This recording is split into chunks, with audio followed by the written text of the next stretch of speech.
The first pillar I want to focus on is checks and balances.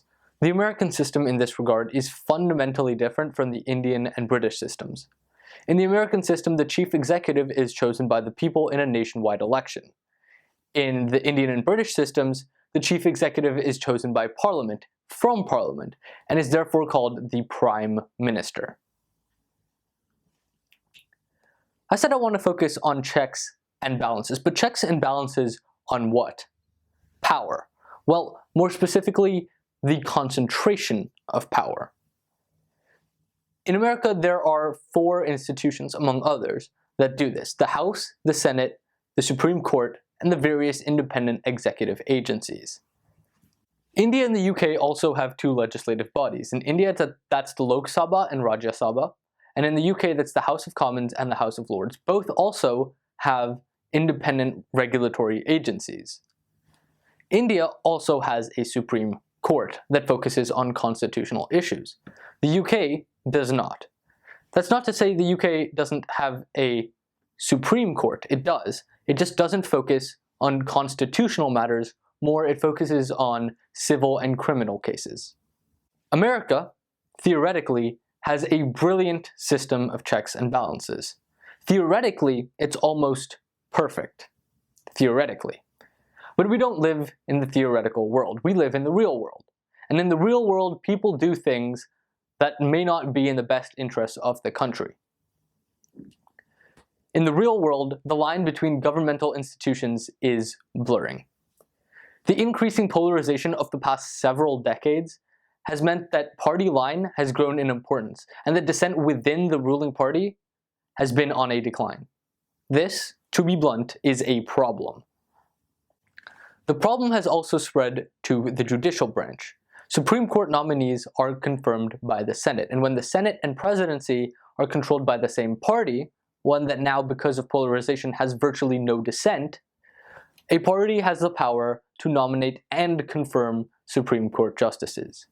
The independence, objectivity, and balance of the Supreme Court, then, greatly diminished. This has culminated in the recent acquittal of President Donald Trump very much along party lines. In the Democrat-controlled House, he was impeached, and in the Republican-led Senate, even before the trial had started, leaders knew that Trump would not be impeached. This is due to the organization within the party. Regardless of the outcome of the vote, the fact that the Senate did not investigate or even attempt to investigate these accusations to their fullest extent is a failure of checks and balances within the country. India has a similar problem with its Supreme Court. Many in India perceive the Supreme Court to just be an arm of the executive, and at times the Supreme Court has been hesitant with its rulings. During the elections, when multiple cases about the election were brought to the Supreme Court delayed its findings until the results of the election were out. Many people believe that this is because the Supreme Court is afraid to hinder the ruling party's plans.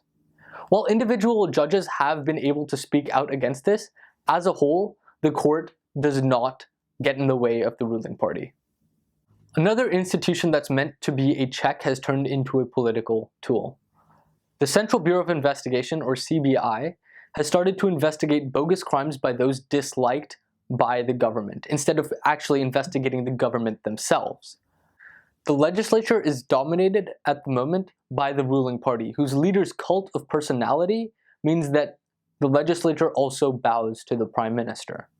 This problem is not unique to India. American institutions are also at risk of subversion when political appointees are at the head of multiple independent organizations.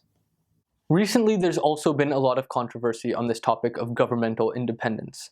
The Modi government recently rolled back Article 370 of the Indian Constitution, which gave Jammu and Kashmir its special status.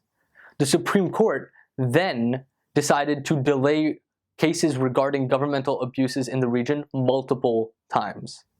Finally, we move to the UK, which has no constitutional court. In the UK, the doctrine of parliamentary sovereignty is used, which means that any laws passed by Parliament are therefore constitutional. You would think that this would erode a system of checks and balances, and institutionally, it does, but in practice, it seems to work. Again, in the UK, parties seem to have more power. They choose who to run in elections, after all. But once again, in practice, the UK seems to come out on top. How do they manage this? While the UK might be institutionally weaker in terms of checks and balances, they succeed where India and the US have both failed. Their leader at the moment, Boris Johnson, does not have a cult of personality.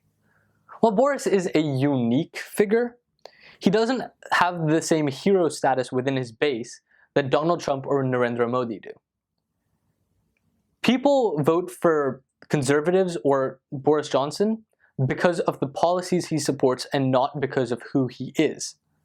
The very fact that people vote for party instead of person in this case means that it is much harder to create a cult of personality. This is, and I cannot stress this enough, very important. The UK is able to use the people as their largest check against the consolidation of power. And in any democracy, the most basic way to hold the government accountable is at the ballot boxes. So should you live in a democracy, while you may not be able to run an anti-corruption campaign or to make specific changes within the judiciary, what you can do is vote. So use that power and be a solution to our endangered democracies.